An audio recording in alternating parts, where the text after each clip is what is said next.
अस्सलाम वालेकुम students, it's me Rameez Arain. और आज की वीडियो बनाने का मकसद जो है बेसिकली उन स्टूडेंट्स के लिए है जो कि करंट अटेम्प्ट में टेक्स्ट का पेपर ऑप्ट करने जा रहे हैं, यानी कि जो सितंबर 2023 में टेक्स्ट का पेपर देने जा रहे हैं उनके लिए थोड़ी सी एक पेपर अटेम्प्टिंग का तरीक़ाकार मैं डिस्कस करूंगा, क्योंकि बहुत सारे बच्चों को ये हमेशा डिफ़िकल्टी रहती है कि सर पेपर को अटेम्प्ट करने का तरीकाकार बताएं कि हम पहले कौन सा सेक्शन करें, सेक्शन ए करें, सेक्शन बी करें, सेक्शन सी करें, और कौन सा सवाल पहले करना चाहिए, कौन सा सवाल बाद में करना चाहिए। तो स्टूडेंट्स इस चीज़ के मामले में बड़े कंफ्यूज होते हैं।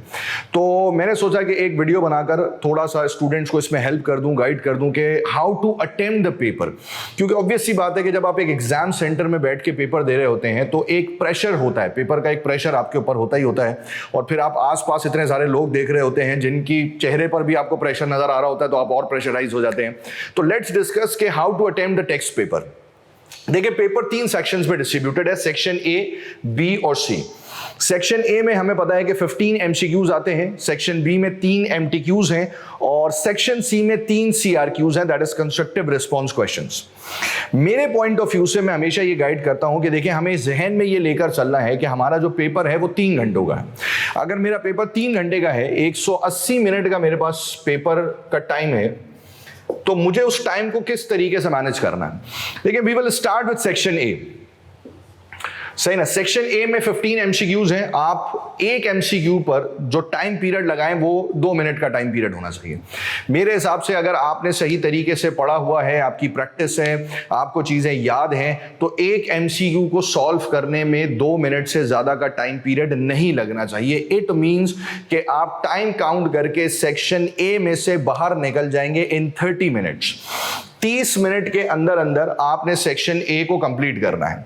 इन केस अगर आपका कोई एमसीक्यू आपको नहीं आ रहा, या आपको ऐसा लग रहा है कि ये एमसीक्यू डिफिकल्ट है, मुझसे सॉल्व नहीं हो रहा, तो पर्टिकुलरली उस एमसीक्यू को छोड़ दें और आगे बढ़ जाएं। 30 मिनट्स का टाइम पीरियड एलोकेट करें और 30 मिनट्स के अंदर आप सेक्शन ए से बाहर आ जाएंगे। एक फिर आप आएंगे सेक्शन बी के अंदर, जिसमें आपके पास 3 एमटीक्यूज हैं, और मेरे हिसाब से हमें एक एमटीक्यू को जो प्रॉपरली टाइम देना चाहिए दैट इज 15 मिनट्स। देखिए ना, इस सेक्शन ए और सेक्शन बी में हमें वर्किंग शो करने की जरूरत नहीं है, तो हम अपनी वर्किंग को थोड़ा सा फास्ट फॉरवर्ड करके कैलकुलेटर पे सॉल्व करके, रफ पेपर पे जल्दी से सॉल्व करके आंसर को टिक कर सकते हैं। तो मेरे हिसाब से एक एमटीक्यू जो है ना, वो पर्टिकुलरली आपका 15 मिनट्स में बहुत सुकून से हो जाता है। अगर 15 मिनट्स में आप एक एमटीक्यू सॉल्व कर रहे हैं तो इसका मतलब है कि सेक्शन बी को आपने सॉल्व कर लेना है इन 45 मिनट्स। हाँ, अलबत्ता यहां पर मैं थोड़ी सी गाइडेंस ये देखता हूं कि भाई सेक्शन बी में 3 एमटीक्यूज आते हैं जिसके टॉपिक्स फिक्स्ड हैं, जैसे कि एक टॉपिक आएगा सीजीटी का, एक टॉपिक आएगा वैट का, और एक टॉपिक आएगा आईएसटी का, इनहेरिटेंस टैक्स का। मैं हमेशा स्टूडेंट्स को ये गाइड करता हूं कि यार start with the easy one. Capital gain tax थोड़ा सा लेंथी टॉपिक है, उसके अंदर याद करने वाली चीजें बहुत ज्यादा हैं, तो बच्चे कैपिटल गेन टैक्स में नॉर्मली कंफ्यूज होते हैं। तो मैं हमेशा कहता हूं कि देखो, सेक्शन बी में ना हमेशा start with the question of IST. सबसे पहले आईएसटी का सवाल करो, क्योंकि आईएसटी के अंदर चीजें कम हैं, आईएसटी के क्वेश्चन को हैंडल करना कंपैरेटिवली आसान है। तो सेक्शन बी में सबसे पहले आप आईएसटी का सवाल सॉल्व करें, एक। उसके बाद दूसरे नंबर पर आप वैट का सवाल सॉल्व करें, 2, और फिर तीसरे नंबर पर आप कैपिटल गेन टैक्स का सवाल सॉल्व करें, क्योंकि कैपिटल गेन टैक्स के सवाल में आपको टाइम कंपैरेटिवली थोड़ा सा ज्यादा लगता है। प्लस मैं आपको यह कह सकता हूं कि आप 45 मिनट्स प्लस 5 मिनट्स अगर इसमें आप एक्स्ट्रा भी ले लेंगे, तो इसका मतलब है कि आपको 50 मिनट्स के अंदर तकरीबन इस सेक्शन बी से बाहर निकल के सेक्शन सी की तरफ आ जाना है। जब आप सेक्शन सी में आएंगे तो यह बात आप याद रखें कि सेक्शन सी में don't opt question number 1 first, क्योंकि नॉर्मली क्वेश्चन नंबर 1 जो है वो टेक्स्ट प्लानिंग का सवाल होता है, और टेक्स्ट प्लानिंग के अंदर चीजें थोड़ी सी कॉम्प्लेक्स होती हैं, स्टूडेंट थोड़ा सा प्रॉब्लम फेस करता है। तो हमेशा ये बात याद रखें कि पहले पेपर सेव करें, पहले बाकी रिमेनिंग पेपर करें, और फिर सबसे आखिरी वाले डिफिकल्ट क्वेश्चन पर आए।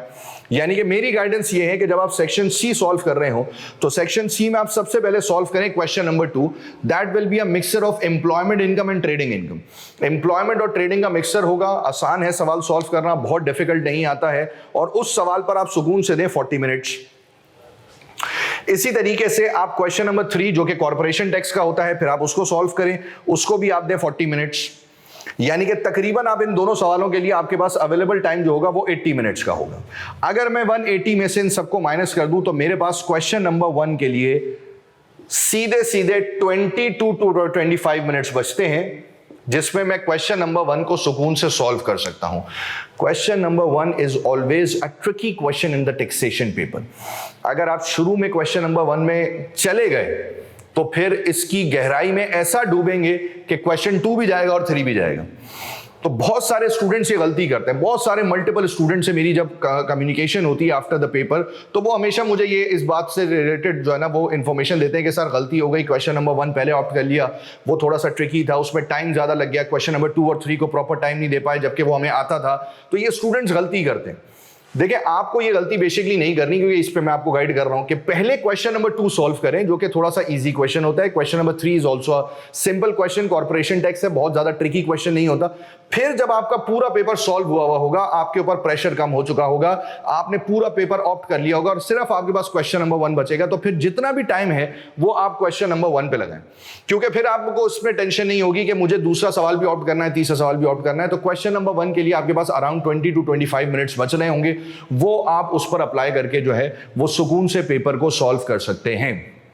आई थिंक जो सितंबर में पेपर दे रहे हैं उन स्टूडेंट्स को इस चीज से रिलेटेड बड़ी हेल्प मिलेगी कि वो किस तरीके से पेपर को अटेम्प्ट करें और किस तरीके से पेपर को ऑप्ट किया जा सकता है। इंशाल्लाह और मजीद वीडियोस में आपसे मुलाकात होगी। अल्लाह हाफिज।